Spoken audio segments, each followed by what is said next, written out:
list. And before we went for break, the conversation in regards to this whip that was cracked yesterday and is probably likely to land on the whip that is on Martha's Jubilee, and these senators or nominated senators were whipped out. The argument then being that they are not loyal to the party. They have gone against what it is that the party would dictate or would expect of them. Honorable Farida, to you, you had some reservations. Yes.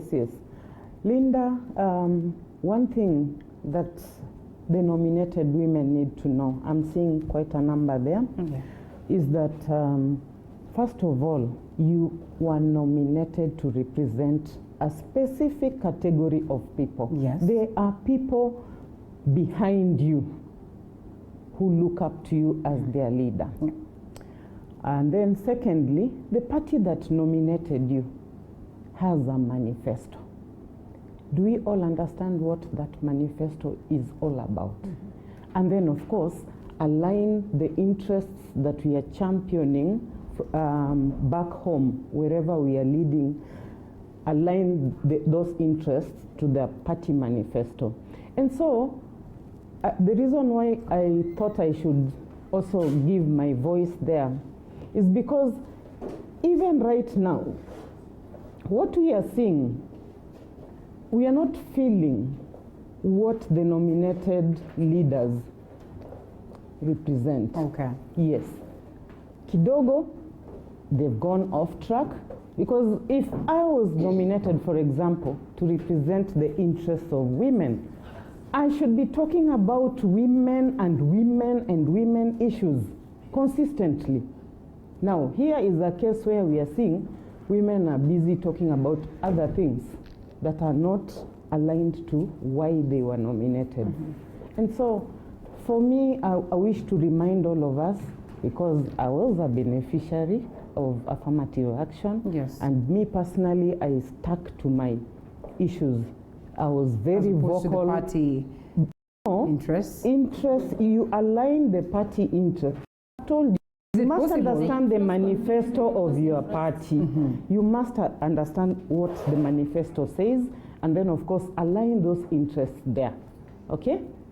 So, when we just want to talk left, right, center, without being consistent on what took us there in the first place, are we really being fair and sincere to the people we are leading? Right. Well, if there is a person that I know is against affirmative action, then it has to be Anita Nkirote. For whatever reason, I'd love to learn. She's pretty young, and she should be amongst the people who probably should be celebrating affirmative action. But tell you what, unless she changed her stand, I'd love for us to expound some more on this. Could some of these undoings be one of the reasons why you probably are against affirmative action in totality? But before you come in, let's acknowledge the presence of Jennifer Nyaga. Honorable Jennifer Nyaga is the member of County Assembly Kirinyaga. Good to have you, Mheshimiwa. All right, and to you, Anita. Thank you so much, Linda. For me, where I look at it,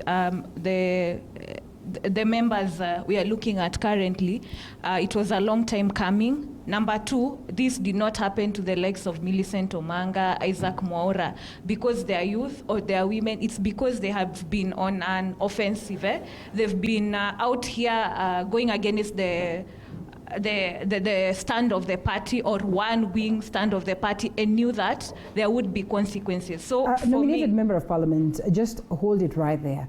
Then, of course, they are here elected or appointed to represent certain groups and certain interests. Then I'd want to assume this is definitely the interest of the people, or these are interests of the people. So in this case then, there's a clash between the party and the party interest and the interest of the people in this case. So why would you amount whatever it is that they did as going against what it is that the party would expect of them, as opposed to looking at that side where they were technically speaking for the people, or so to speak? actually no one can exactly claim they were speaking for the people. How do we actually audit that they were not speaking for another person or as independent? No, Isaac as Mwaura was focused independent. much, or as independent, was focused much on the aspect of the BBI. One of the key things that he's been discussing, matters economy constantly, we've seen that. And to him, he looks at this as, a time when, as a leader, he needs to go out there and enlighten the common mwananchi in regards to what, first of all, this document, speaks. And so much so. And so what then would make you feel like this is not a person who's speaking on behalf of the people? Because if we look at the personality trait and the personality trajectory, okay. I really don't want to go into details because I don't want to make it seem like a personal attack. But whatever solution you're giving us cannot be solved on the wheelbarrow. Okay. Now, let me jump on to the specific aspects of affirmative action and BBI. All right. When I look at BBI, I believe it gives us a double-edged sword for women. For example, when you look at the seat of the Senate, we are going to have one Senate who a man and a woman, which now gives you the 50-50 advantage that you want, the affirmative action that you want, and it's a plus. But now when we come to the National Assembly, this is when now trouble rocks, because if we have 290 elected members of parliament, then we have the 70 that top up, and the 70 top up now is coming from political parties. So for me, I feel like we've placed too much burden of affirmative action on political parties, while we have the appointed slots. What am I talking about? I'm talking about the position of the CSs. I'm talking about CASs. I'm talking about PSs. I'm talking about government who has actually done an audit, which I would expect National Gender and Equality Commission to come and tell us, hey, these are the number of directors we have, these are the number of PSs we have, these are the number of CSs we have, and we can achieve affirmative action through this. Now we go to politics, because politics is the most visible form of affirmative actions that we currently have. So I've talked about the Senate. Now when you come to the political parties, you cannot, political parties are allowed to run their own businesses and technically do as they please within the constitution, and they run their own what they deem to be their own democratic processes. Yes. So when I look at now the 70 top up, the advantage is now it's going to be weighted, and it's going to be it's going to be coming as a result of votes. So the 70 women, let me say 35 women, I see she's disagreeing. Yes, you can counter, Gloria. You can counter that. Yes, the women that are going to come are going to be women who've actually been on the ballot, which means we are going to get, for me, a greater quality. As opposed to, all right, as you I think you can pass the microphone to Jennifer. At the end of the day, what I hear is it's not propaganda, it's half information. Yeah. If you look at the model at which they are going to use to nominate those women MPs through the parties, one of the things first they're saying is that they have to check the number of votes that you got. So for instance, if I am running in Kiambu, right, and I get 22,000 votes, and the winner there gets 30,000 or 40,000 or whatever, and if I'm running in Garissa and I get 4,000 votes and the winner gets 4,200 votes, the person in Kiambu, all the other people who got more than 4,000 votes will actually get first priority nomination than that lady who actually lost with 100 votes. So at the end of the day, what you're actually doing is you're not necessarily giving, you're not sending leaders of, you can't say that just because they ran for an election that they are quality.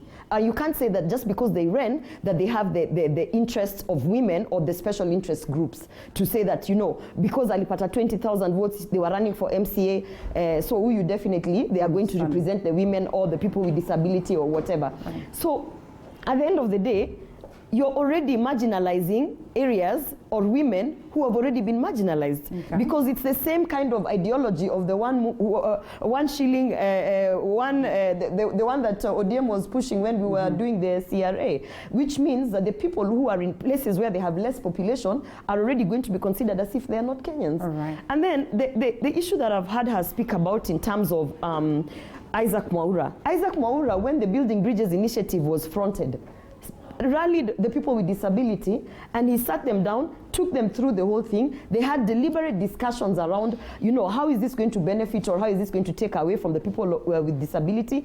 And when they came back to the task force, I think 3 or 4 times, they were very clear on why they were not supporting that initiative as the people with disability. So to say that Isaac Mwaura is one of the people who was actually clashing with the party interest or with the manifesto of Jubilee, which, by the way, I have gone through, which actually tries to represent their youth groups, people with disability, and above and beyond that, even when their manifesto was running, they wanted to do a couple of government projects under the people with disability. Yeah. So he never really clashed with the party interests. And if you're talking about they went against the party, are you trying to say that the Deputy President William Ruto is not a part of the Jubilee Party? He is actually the deputy party leader. And at the end of the day, you cannot, if the party is divided at the top, if the party leader and the deputy party leader are having issues, it is automatic, it is like a marriage, that then the children will decide, Mimi, I'm going with my father or I'm going with my mother. But children should not be, out of the two sides, which is actually aligning to what it is that was the party manifesto? No, you can't say that, because this was a joint effort. This was and you know what a lot of people don't know, this was a Jubilee as a party. Was the architect of forming that party was William Ruto. Yes. He's the one who even pushed for the stay guarantee for all the other political parties that were folded. That joined in. And by the way, after the first election, when President Uhuru Kenyatta and William Ruto won, before and they went into the elections were annulled, you remember there was a PG that was held where the president abused everybody, and then they had to go back to campaigns. So it is William Ruto who then had to go and beg all these people, please come back, we're going back to. So it is unfair to label them defiant. So at the end of the day, what the expectations that we should have as children of that marriage is they should not be castigated for the issues that are happening at the top. Okay. So when you look at the list here, you have Isaac Mwaura, Mary, Naomi Hu, and Millicent Omanga. The cases should be looked at separately. Isaac Mwaura, in no way has he gone against the party interests. In fact, if anything, it is because of Isaac Mwaura that the people with disability have come to the forefront in terms of representation. All right, let's allow Jennifer to come in and probably weigh in on this. Okay, on the matter of the nomination of the Isaac Mwaura, Mary Senator, Naomi Wako, Millicent Omanga, Victor Palgei, Father. Okay, I would like to say that the interest they represent, they are supposed to be the interest. Mwaura is supposed to represent the interest of the disabled. The rest are supposed to represent the interest of the women. But what happens when people... The youth, yes. No, Victor is representing the youth. The youth, okay. Yes. But what we have seen, it's unlike the other one. I was elected in 2013, 2017, not nominated. What happens when people get into those House of Senate, the National Assembly, the County Assembly, all the interest changes. Okay. They never represent the interest that was sent there to represent. Mm-hmm. They start representing their own interest, and then they start looking at the further, how they are going to further their political agendas. Okay. Remember when people were correcting the views on the BBI, all these women went around telling us, instead of telling us what we should add on the women or what should be added on the BBI coming, they started around telling us that the BBI is Perekamba Ikuru. Mm-hmm. Instead of advocating, and that's what you have seen, instead of them sitting together, advocating for the interest that sent them there, they started telling us that when you vote the BBI, you are going to vote Raila Odinga as the next president. That was not what took them there. Let me ask a question. What happens to democracy? What happens to people focusing on issues and having that space of speaking their mind? And when they speak their mind, they probably speak their mind because they probably look at things that have been fronted and they do not tend to agree with them. And them failing to agree could be based on the fact that maybe they do not see the importance or the tangibility of this initiative that is being fronted. What is wrong with them saying that there's a problem with the BBI if they deem it so? There is nothing like, if you don't feel like you are going to err, you are supposed to disagree with fact. And you think they have not fronted their facts, right? I have not seen them fronting any facts. Because on Even what I've Isaac seen, Mwaura, even Isaac on Mwaura. what I've seen, It's okay, you can have on what I've seen, yes. when you want to disagree, if you want to disagree with me, bring the facts that you are disagreeing.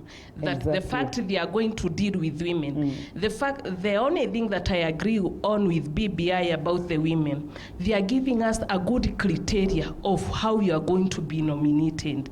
Before, the criteria was left open. You could just nominate anybody, anyhow, without foreign. You could nominate your sister, your girlfriend, your in-laws. They are fulfilled the 2/3 gender rule. But here, what is the problem if you decide to nominate your sister, your girlfriend, and they are good enough? No, they are also good enough. Are credible enough. Good enough. This one is a public office. Yes.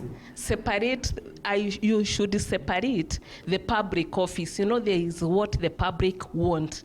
The public office is not your home business that you can nominate each and everyone. We'll just right there. We'll come to you, Anne, and I know you're burning on this one. But before we come to you, let's allow Farida first say something.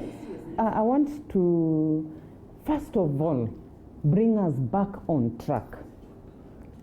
Where are we coming from as women of this nation? When, with the onset of the devolved government, 2013, you remember out of the 1,450 wards, we only had 82 women who were elected, 82. Out of the 290 constituencies, we had 16 women who were elected. Yes. That translates to about 5%. Okay? And there were no women governors, no women senators. Come 2017, because remember we are drumming up more and more support. Support, yes. Yes. Come 2017, we just had a slight increase. That is, out of the 1,450 wards, now we had 96 elected women. Mm-hmm. And then, of course, in the constituencies, we had 23, translating to about 6%, 6 and 7%. Yeah. Now, this time around, we had 3 elected senators and 3 elected governors. So, if you look at the constitutional requirement, that's still way below, because our performance has been dismal, less than 10%. And yet, the constitutional requirement is 33%, at least 33%, before we get to the 50-50. Right. So, where are we? Okay? And so, that's why I said, the women who have been nominated, whether at the county assemblies or in those other spaces, ought to be focused on championing our concerns as women. When they got inside there, and it is time to take stock, what are we seeing? We are seeing the narratives of women, going into other issues, way away from our issues as women, youth, and persons with disability of this country. Right. And I want to remind all of us that we have a long way to go. And looking at the provisions that have been captured in the BBI, you see, the fact that at Senate level, the 50-50 ratio at Senate level, let's honestly applaud it. That one, honestly, is a good thing. Okay. 50-50. As the 47 women rep positions there we are very happy. Okay. Because remember I said we are going towards 50-50. Because if we are 50-point-something% of the population of this country, why would you be asking for lesser percentages, lesser portions? So we are, at the Senate level, we are okay. Now, come to the National Assembly and County Assembly. We are talking about, now there is something coming in. Remember, the first county assemblies, the women who were nominated, there was that general perception that we were given. These women, people look at us as lazy people, that we were given. Okay, so the BBI is coming here and telling us now, women, go out there, look for those votes, go and contest. Before you even get to the BBI, at a point of being given, did you do justice to a point where it was convincing enough that indeed women deserve that, honor? And that is the essence of affirmative action. When you go inside there, you are not on holiday. You are there to work and to make things better than they have been. So how do you work when you don't have an affirmative action budget? You know, with the women representatives, they actually controlled a level of resources. So if you're sending 50 women to the Senate, the Senate is an oversight. And as our friend also said there, as a nominated leader, at one point when she was expelled from the party, suspended from the party, she was not even able to participate. she was not even able to participate in committees where you have influence. She was not able to vote. So when you're looking at, okay, we have sent 50 women, or we have sent I don't know how many women to the Senate. What have we sent them there to do? And what are they doing there? Do they have resources to do anything there? So when we are selling this Building Bridges initiative, let us tell the whole story. The whole story being, yes, we are sending women to the Senate. But are they going to do anything at the Senate? Will they have a fund at the Senate? Will they be able to sit in committees as nominated members and actually have a vote that counts? Will they be victimized? Will they be victimized? You understand? Will they be victimized? Let's allow Anne come in. Thank you so much. Yes. I want first of all to speak about those, there are six, those 6 members. Unfortunately, they are all nominated. Yes. That tells you how the party take nominated members. Like I said, they are just like party goons. You know, you're just there to be seen and not be heard. For instance, I agree with members here. They all said those members are supposed to go to the parliament and protect the people who they represent. Yes. And we all know our rules are clear, only 3: registration, oversight, and representation. When they're doing representation is when they go and tell their people about BBI. They've been seen all over telling the people, hello, this is not the right time for the BBI. Yes. We are just few months post-corona. Why are we doing BBI campaigns at this time? We've seen example, Honorable Moira, saying that the people with disability are not well catered for in the BBI. We've seen Honorable Omanga talking about how they're just flower girls without money in the Senate, and asking how are we going to get this money at the Senate level. So we can see that these people have not been talking about the people's interest. So we've been seeing them doing the same. So I don't think it is true. It's only that they are not politically right, because we've seen they've been supporting and okay, I would say they have been supporting or the line to deputy president, which is not a crime. Do you suppose you've been targeted from the word go? Pardon? Do you suppose you've been targeted from the word go? I think so. Because of your political stand or because of what? The fact that you're a woman and... One, because I'm a nominated member. Yes. Just like I said, you can't tell me that only the nominated members are not loyal to the party, of which I don't know what loyalty means, because they've been doing what they're supposed to do according to the Constitution. Do you suppose then that would also be blamed on the utterances of the former governor, that is Mike Sonko? Pardon?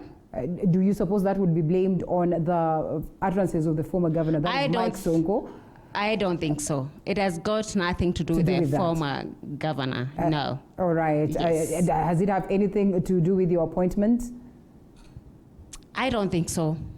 I think just because you're supporting somebody else politically, that's where the problem is. And about the BBI, just like what my friend there has said, I don't think we'll it's bringing any solution to the women issues. Because even that money they are telling us about increment from 15% to 35% that will empower women at the grassroots level, I think is not practical. Let me give you an example. I like being practical, Linda. Yes. Since 2013, not even 2013, North Sigo County has gotten more than 12%. Even for this year, the budget 2021-2022, we have approximately 3.02 trillion. That means approximately 366 will go to devolution. Yeah. Which percentage is that? 10.6. Then you're telling us we'll get 35%. It's not practical. It's not practical. And by the way, remember, we are at the financial crisis level. We can borrow. But we hope that things are going to get better. And so the proponents argue that this is in preparation for the good times that are coming. I don't think so. I think these are goodies. Remember, 90% of whatever is in the bill, whatever is in the report, is not going to be voted for. We only have 10% that us guys we're going to vote for at the county assembly. So it's not true what they're telling people. And again, we are not being told what is happening to the 90%. I think they need to tell us how we are going to implement the 90% that is in the report that is not in the bill. Because they're supposed to come up, I think, with a cabinet or session paper that will lead to the government putting a budget to the implementation of this 90%. But nobody is talking about it. Farida and Jennifer, they're just talking about, they're only talking about the 10%. And Nita Kirote is going to tell us that. For me, first of all, I'll still go back to where we were. And for me, I think if you're in a political party, you know very well that you must toe the party line. Let's not lie to ourselves, number one. Number two, if you are nominated, it's even a more burden than if you are elected. Let's be realistic. We know there is power in getting mandate from the people. And once you're an elected leader, and you can see the other scrapping that happened, whereby the likes of Murkomen, Susan Kihika were demoted from their positions, so to speak.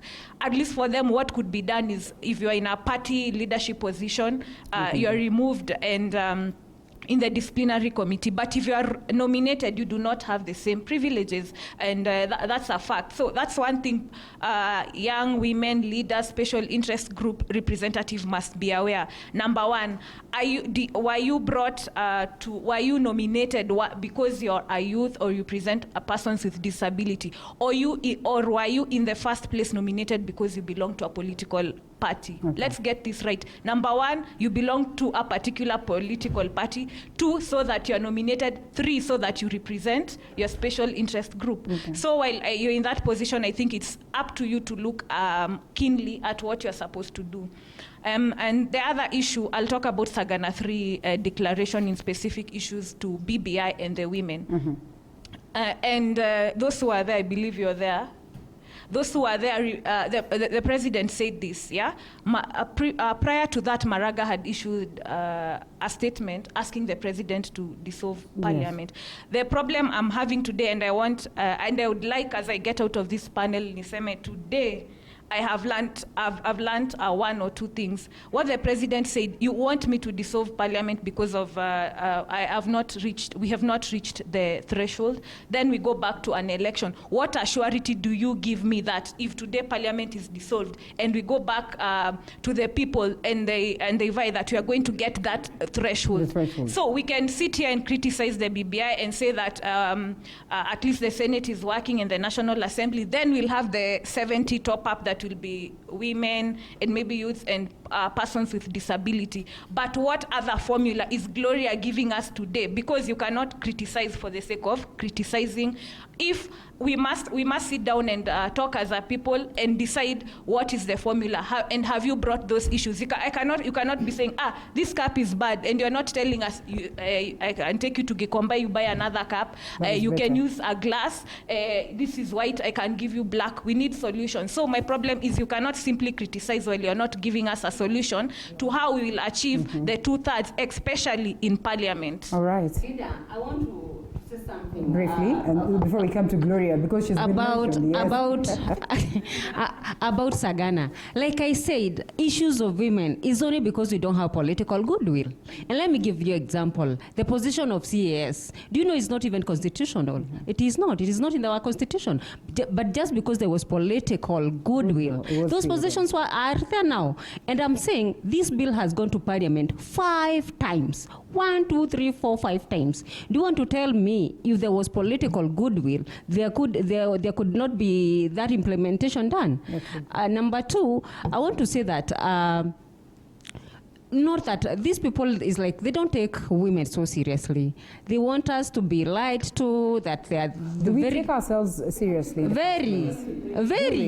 We take ourselves very seriously. Oh, do we? We do. Let's Gloria come in. Can I just respond to your Nkirote? The first thing that I always shut down is, as a Kenyan, it is actually my civic duty and responsibility to criticize all government initiatives, to understand them and criticize them. So do not shut down anyone who's coming out here to criticize government. They are actually carrying out their civic duty and responsibility as a Kenyan. That's the first thing. So that is why I will continue criticizing, even when I am in government, because I will be in government. I will criticize my own government that I will be in. So that's the first thing. And you will be in this list.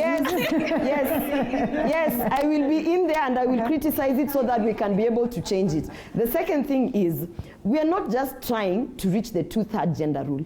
That is not the aim. The aim is not just to say, okay, tumefika 2/3 gender rule, because if that was the aim, then we wouldn't be trying to create models of how to nominate women. We would just be saying, bring girlfriends, relatives, whoever. But because we have realized there's a problem with that, we are trying to create a model. So the aim, when you're telling me that you sat in Sagana and you discussed women and you want to just reach 2/3 gender rule, the aim is not just to reach it. The aim is affirmative action is to ensure that even if it's men who are sitting in that table or whatever policy framework there is, even if it's men who are sitting there, the interests of women are represented. So it is not just it's not about having women. So when you tell me that if we dissolve parliament, how sure are we are going to reach the 2/3 gender rule? First of all, we're already so wrong, because whether we reach it in whichever formula, and still the issues of women. And when we talk about the issues of women, please let's go back to what is the gender, what is that agenda we are trying to push. We are trying to make sure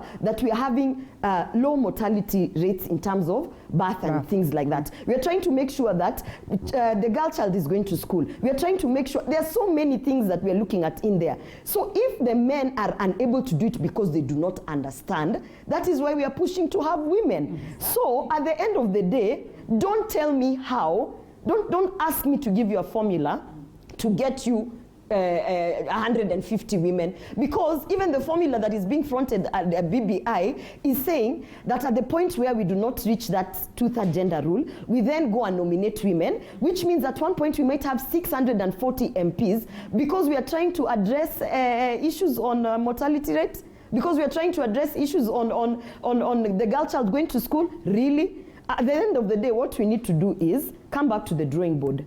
The people who are trying to solve the issues of women, one, do not understand women. And hearing you speaking, unfortunately, they have gotten into your head, because you are just pushing for numbers.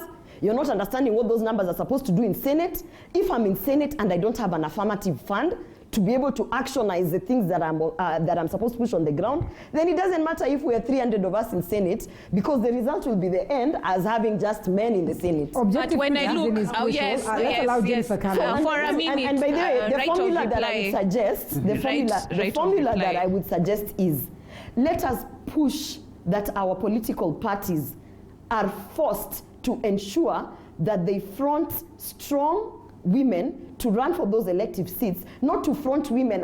Will front, if I know my stronghold as a political party is Kisumu, and I know my weak place is central. Okay. Then I'm told by IEBC I must have, let's say, 200 women running. Then I take all my 200 women in my weak areas, because I know anyway I'm not going to win. The formula we should be looking at should be from the political party, where, as you said, as an elected, if you have been given the mandate by the people, the power remains equal as those who are coming, those men who are coming into the Senate. Or to the a brief right of reply. And I'd look at the Senate, the example she gave at the Senate, where we have now one man and one woman. Yes. Automatically, let's be real, automatically, if the man senator will get money, so will the woman senator, because they are coming at an equal front. So for Senate, that's to be really honest, there's nothing to discuss. It's automatic. Number two, when we began with the women rep position, and at first 2013, when we got the new constitution, 2010, then 2013 we had the elections, the women rep did not have any money, yet she had the same mandate as a member of parliament. No, as a governor. As a governor. Yes, you are in exactly. And eventually they got the affirmative funds. We somehow figured it out. This thing is not instant coffee that you make. So if we have an opportunity, the Building Bridges Initiative, we have an opportunity to get rid of the ifs. Why don't we discuss the ifs? Don't be telling me if the senator gets money. Why don't we discuss we're sending women but there? But is it not what they argue, Gloria, that it is something progressive? Yes. And the fact that, Linda, you don't just get the word progressive is the reason the people with disability even rejected the Building Bridges. Because progressive does not give me anything. Okay. It's a promise. So now we have an opportunity to fix this country. Why then are you coming back with ifs? Unknowns. Let us sit down and say the Senate is not getting money because we are sending women there. Let the senators get this fund. And why should we send money? And why should it be fair to stick on one particular point, just because whatever it is that is being offered is not 100%? No, it's not fair. It's not fair. And actually, that's why I'm saying address all the issues, including how we are getting to the nominations. Because at the end of the day, those losers in Garissa, in Wajir, in those areas where the population are low, they don't see any benefits of BBI because all the other people where they have the high population will automatically beat them to the nomination. So let's address the loopholes that are in there and tell those people who are seated in Sagana that there are women out here who could not sit in Sagana. Not in Sagana. For the women agenda, so that they can understand. That is where they are losing the plot. They are sitting with people who do not understand the loopholes, and those people who understand the loopholes are not even being invited to Sagana. Can I read some responses from the people? Lucky says, Samson watching live from Ukunda Kwale County. For sure, what the ruling party did was totally wrong. I think it's in regards to this. Peter Oyamo says, very true, Jennifer Nyaga. At times, a personal political interest changes once, and one is elected and they forget the interest of the common mwananchi. Well, I think I want to ask a question in regards to that as you also get to react to this. Yeah, you mentioned something to do with nominated member of parliament or nominated leaders coming on board, and now they forget what it is that the party brought them to do, and they focus much on building themselves. Is it not what we've been told constantly as women? Once you're nominated today, please struggle your way and ensure that the next time you are elected so that you can leave this space for somebody else. So is there anything wrong as a nominated leader to proceed and start fronting your own interest and agenda, politically placing yourself somewhere? No, it's not wrong. Okay. Actually, it is why you are nominating. True. The only reason that I'll disagree is that in the last Senate, we had the likes of Kinairachi, Mother Wangari, and we have seen those women worked hard in Senate, unlike the ones for today, and they were elected. Okay.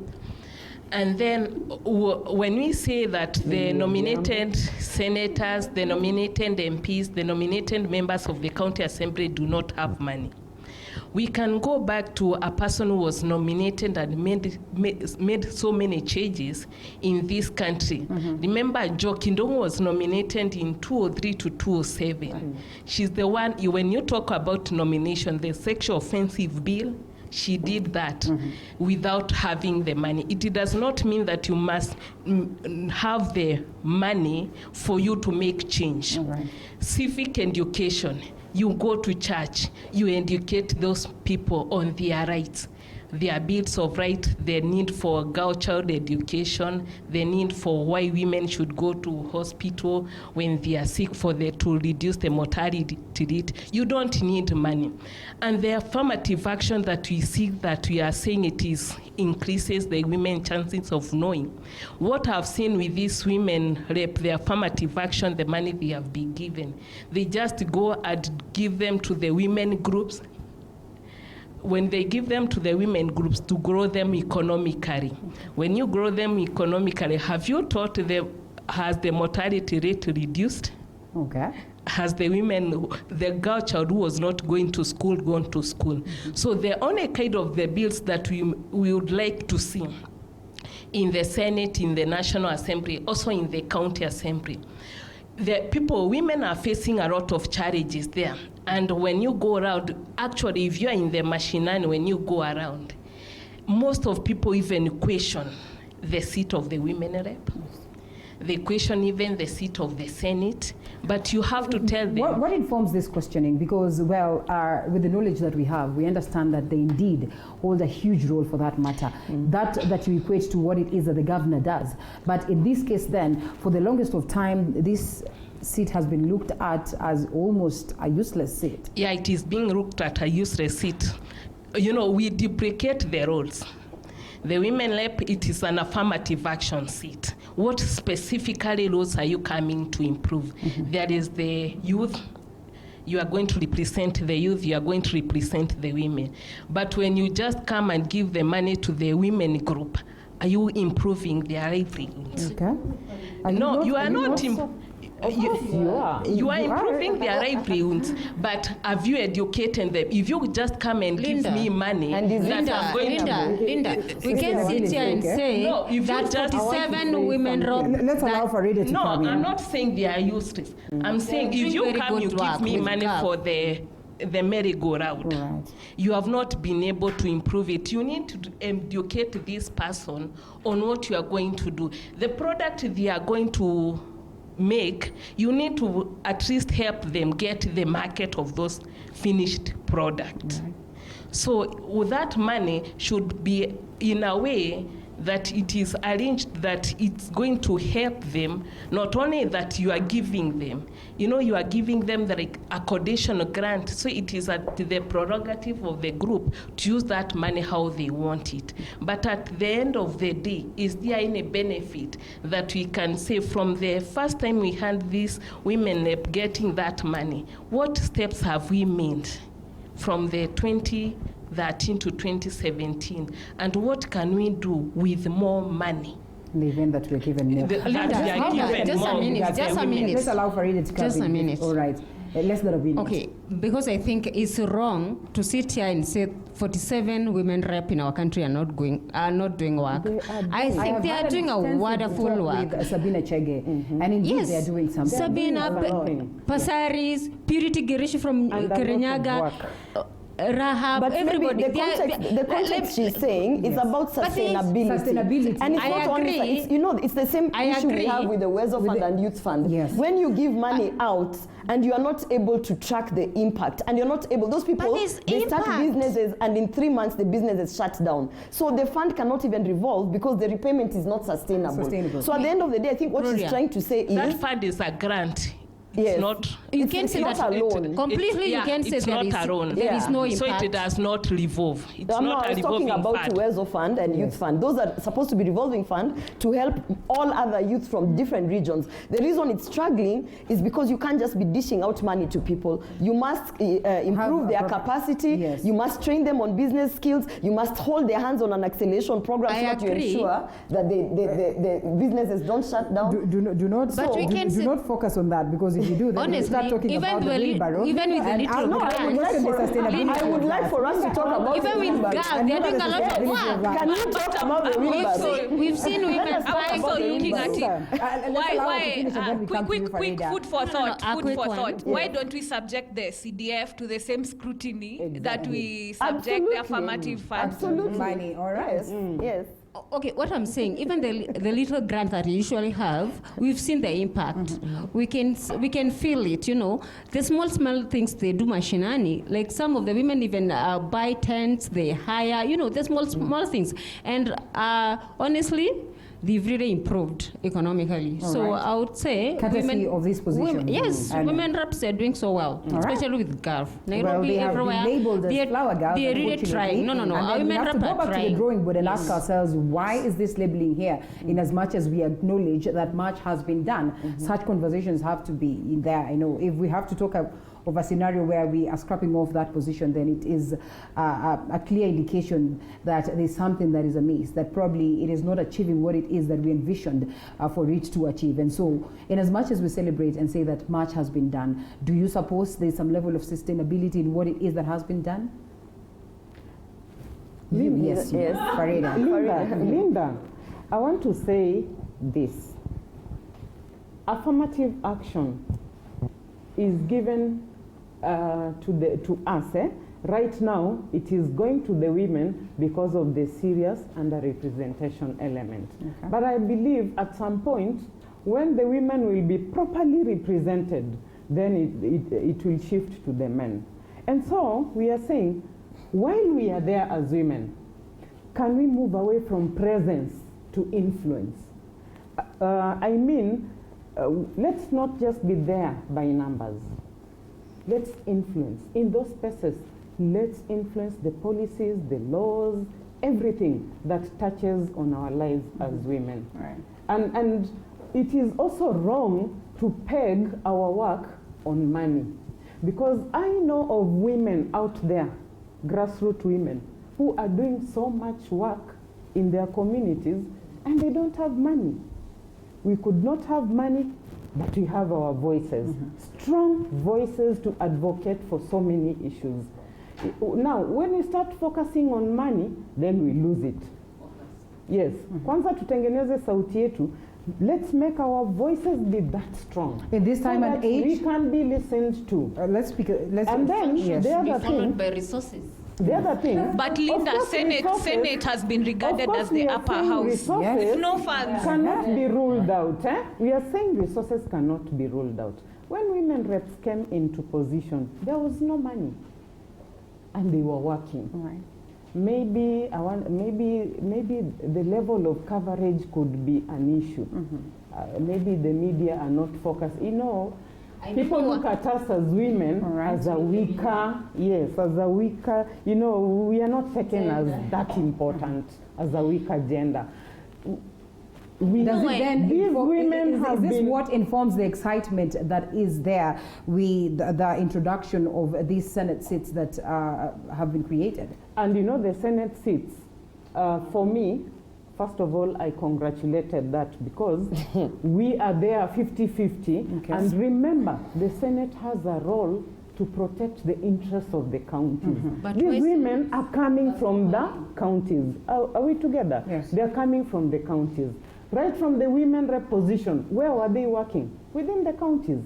Now, there, they did not have, in that space, they did not have the power to oversee what is happening in the county. Will there be money there? Now, in the Senate, just a minute. No, in the Senate, in the Senate, courtesy of the role of the Senate, they have the power to oversee what is happening in the county. You see, that is a step ahead. We cannot just be seated here and wishing away each and everything. Where something is good, let's applaud it. Okay. Where something is not working, let's also look at it and figure out how do we make it work and how do we make it better. And where something is good and can be done better, let's point it out. Yes, because we can actually get it right the first time. Why are we? I am praying for Gloria to enter into one of those spaces. Amen. And experience what it is to be there. Amen. You see, now she can talk because she does not know practically what Linda, happens. Let me say this. I am talking from experience. I have been in that space.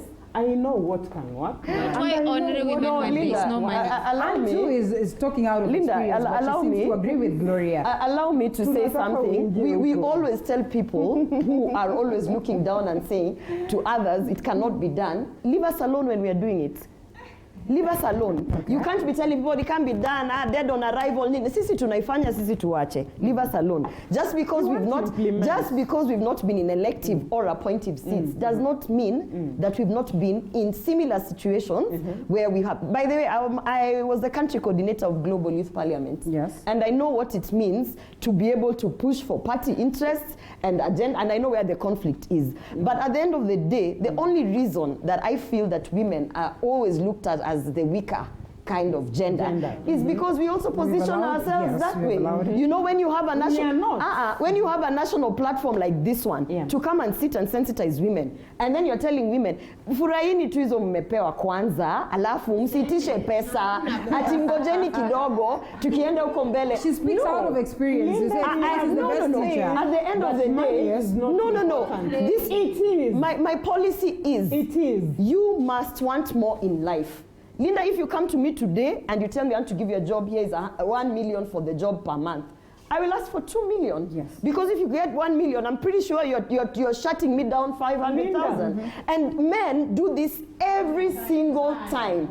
Men do this every time. And where we are going wrong, please allow me, I've allowed you to speak. Where we are going wrong is there's already an imposter syndrome in elected leaders, experienced leaders, and appointed leaders, and they are the ones who are actually wanatushusha. Nyi munaingia pale, munaambiwa mmeshapewa hapa mmepewa kiti, mbona mnaitisha pesa? When you're saying that you do not need resources to do sensitization, advocacy, let me ask you something. Even today, as I put myself forward and I say, I'm going to sensitize the youth on BBI, how do I get there?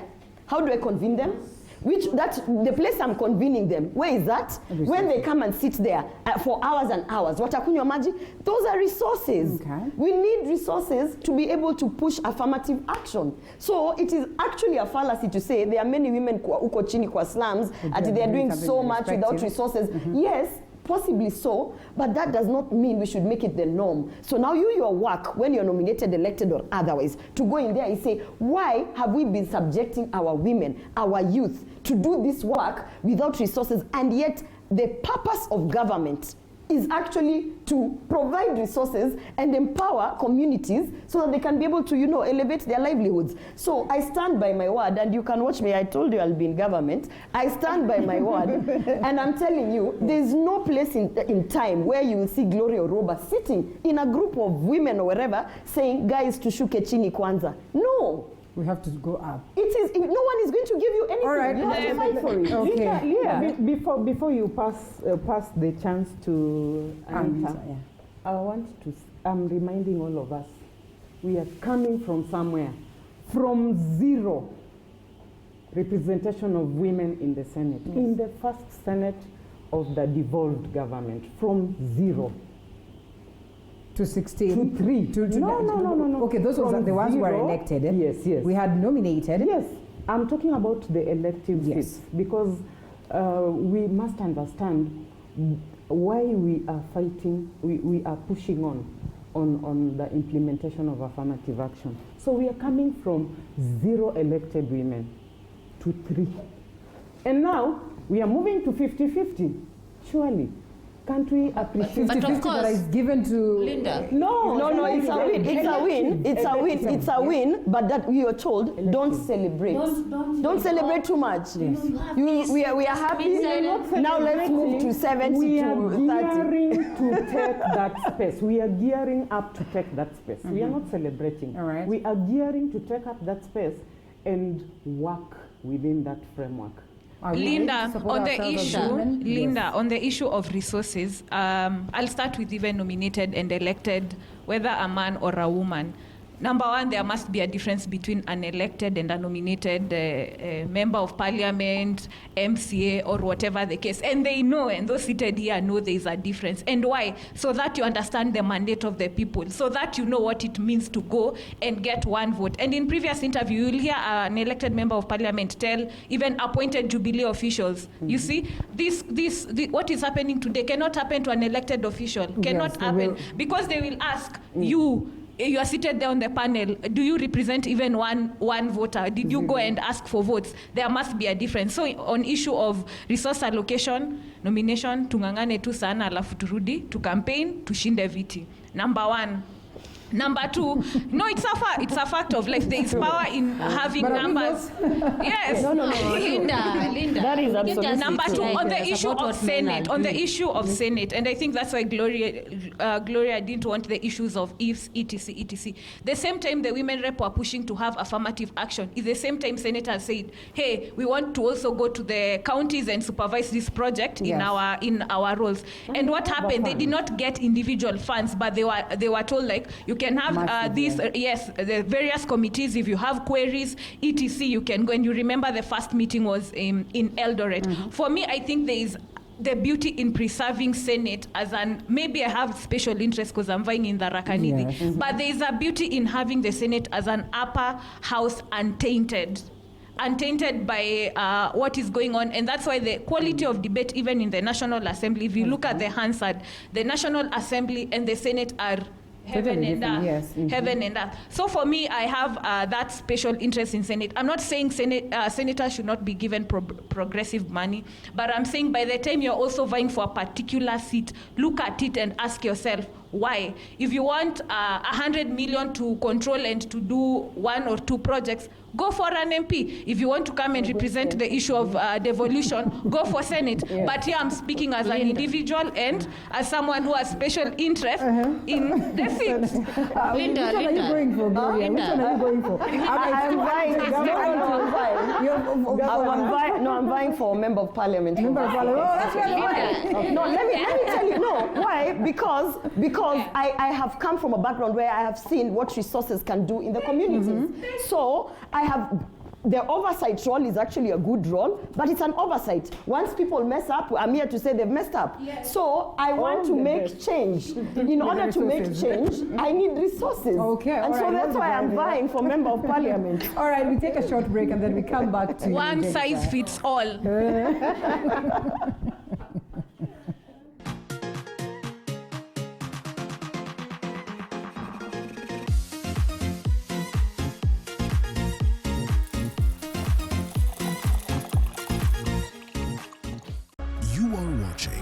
TV 47, The Home. When the clock strikes 7:30,